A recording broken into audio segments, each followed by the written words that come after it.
Hey everyone, I haven't posted a video on here in a while, and I don't know how often really I will post. But I wanted to talk about the book, The Last Light of Edgewood, and book two, which is yet to be named. Um, I typically the name for the book, at least when I wrote the first one, the name The Last Light of Edgewood came to me after I'd already finished the first draft. And so I don't have a name for book two yet, but I'm about halfway through. And I'm really liking how the book is turning out. I think it's going to be very interesting. But I've got some questions for you as people who have read the first book, especially if you liked it. If you didn't like the first book, well, then, go find something else to read, I guess. But if you liked The Last Light of Edgewood, if you really thought that was an engaging story and you're excited to see what happens to the characters as they continue their journey, then I have some questions for you that I want answers on.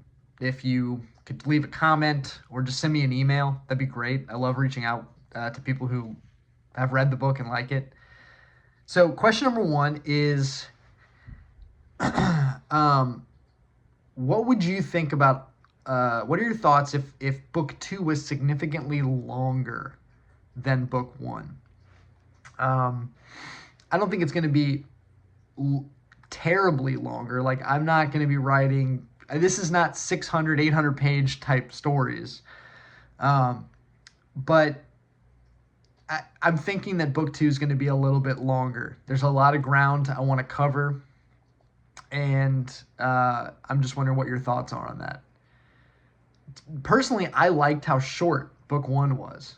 I thought it was fun to just kind of fly through a story um, pretty quickly. But I want to make book two. There's a lot that I need to discuss. So I'm wondering, what would you think if book two was longer? And secondly, along with that, what would you think if book two was a little darker? I'm not planning on making. I don't like writing dark fantasy. I don't want there to be disturbing. I don't want any hopelessness, disturbing things in my writing. Um, there's my purpose in writing is to just to be hopeful because I think there's a lot of reason for hope in the world around us, especially when it comes to things like faith and courage and themes of heroism. You can't do that if it's hopeless. Uh, but think about where we left off at the end of book one. For those of you that haven't read it, close your ears. But at the end of book one, things got pretty serious. Um, our characters started to really engage directly with the enemy, and there's a lot of destruction that kind of happened right at the end. So if we're gonna rebuild, if we're gonna recapture some good out of a situation like that, book two is gonna have to start off in sort of the ashes of the destruction that came at the end of book one. And I'm wondering, if you liked book one, how much should I let you guys experience how dark and serious some of the situation really is? So spoilers: Brigham's Mill, which is a place my characters travel to, gets destroyed, and in book one you don't see the devastation. Our characters flee Brigham's Mill while it's being destroyed.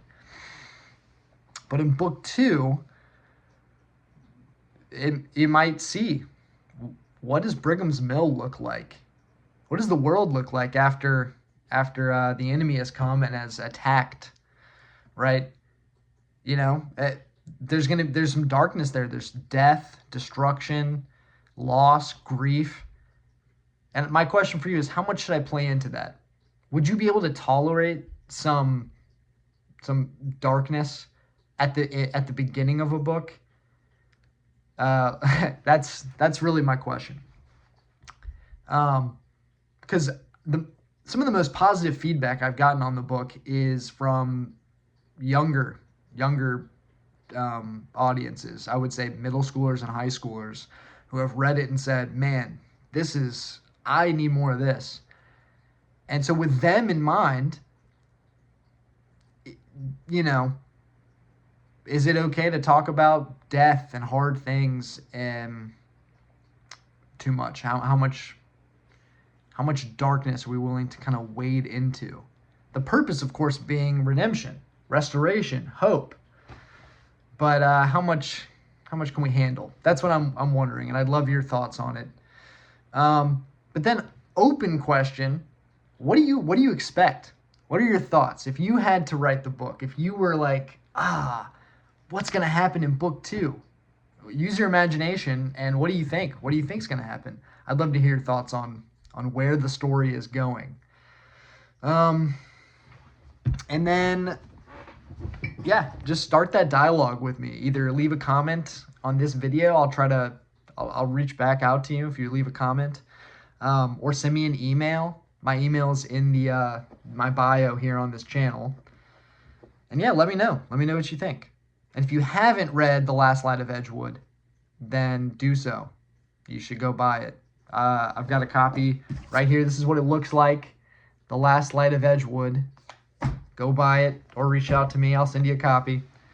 Not for free, but yeah. Thanks for listening. Let me know what you think. And I'm excited to keep you updated on how book 2 continues to shape out. Thanks.